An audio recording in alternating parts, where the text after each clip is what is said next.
Ħana St. Albert ovvjament bqajna niffollowjawha, għandna l-interess tal-istudenti f'qalbna dak għalhekk qegħdin naħdmu, però fuq kollox ma jistax ikollna dis-sitwazzjoni ta' moralġija ta' edukaturi jibqgħu jitilqu minn St. Albert. Diġà telqu kwart minnhom u qegħdin insaqsu il-Ministeru u l-Kurja x'qegħdin jagħmlu u x'biħsiebhom jagħmlu. L-aħħar komunikazzjoni li bagħatna aħna li ma rrispondewniex kienet proprju dan. Għandna din is-sitwazzjoni, għandna din il-kriżi. L-istudenti qegħdin bagħtu, dal-liema tibatu. X'se tagħmlu intom biex tindirizzaw din is-sitwazzjoni? U aħna issa risposta minn hemmhekk irduha, għax finalment ma jistax ikun li jkollna skola li qed tikkollassa u jkollna min jibqa' gallerija u ma jagħmel xejn. L-MUT qed tagħmel ħafna, imma ħadd ieħor jagħmel ukoll. Dan kien il-kliem ta' Marco Bonnici, il-President tal-MUT, fejn f'konferenza li saret it-tnejn wara nofsinhar fost oħrajn ġiet indirizzata s-sitwazzjoni tal-kulleġġ ta' San Albert.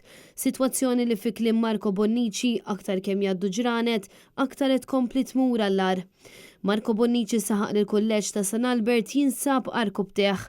Dan għaliex ħafna lezzjonijiet mhux qegħdin isiru minħabba nuqqas ta' għalliema għad-detriment tal-istudent. Fil-waqt li kwart tal-istaff diġà irreżenja minn dan il-kulleġġ u skont il-President tal-MUT aktar riżenji mistennija li jitħabbru fil-jiem li ġejjin. L-isfortuna dik hija aħna diġà għandna membri qed jikkuntattjawna dwar x'irdu jagħmlu biex jirreżenjaw u l-probabilità kbira li ħajkonna riżenji iżjed. Allura ma nixtiequx li mmorru hemmhekk. Il-President tal-MUT tenna li l-Union tal-Għalliema ma tistax tibqa' tieħu azzjonijiet weħida fil-waqt li ħadd ieħor jibqa' gallerija. Għalhekk huwa qal li kemm il-Ministru tal-Edukazzjoni kif ukoll il-Kurja hemm bżonn li jerfgħu responsabilità u jieħdu l-passi neċessarji għal ġid tal-istudenti li attendu dan il-kulleġġ u għal ġid tal-ħaddiema.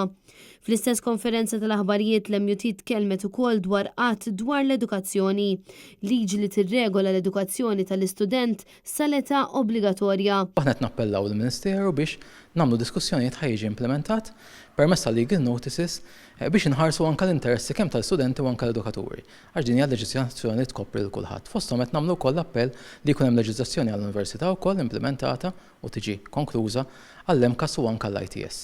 Għax ovvjament inħarsu lejn is-settur kollu kemm il-kompalsi u dak postsekondarju. U għamlet ċena kif din tħalliet fuq il-mejda u baqgħet ma ġietx implementata. Il-Union tal-Għalliema għamlet referenza wkoll għal kif madwar 2500 edukatur għadhom mingħajr laptop fl-iskejjer tal-istat e kif ħafna minn dawn l-edukaturi spiċċaw qed ikollhom jagħmlu użu minn apparat personali tagħhom. L-MUT titsama li dawn l-edukaturi jingħataw laptop adekwat mingħajr ħafna dewmien għax illum il-ġurnata din l-għodda teknoloġika hija essenzjali.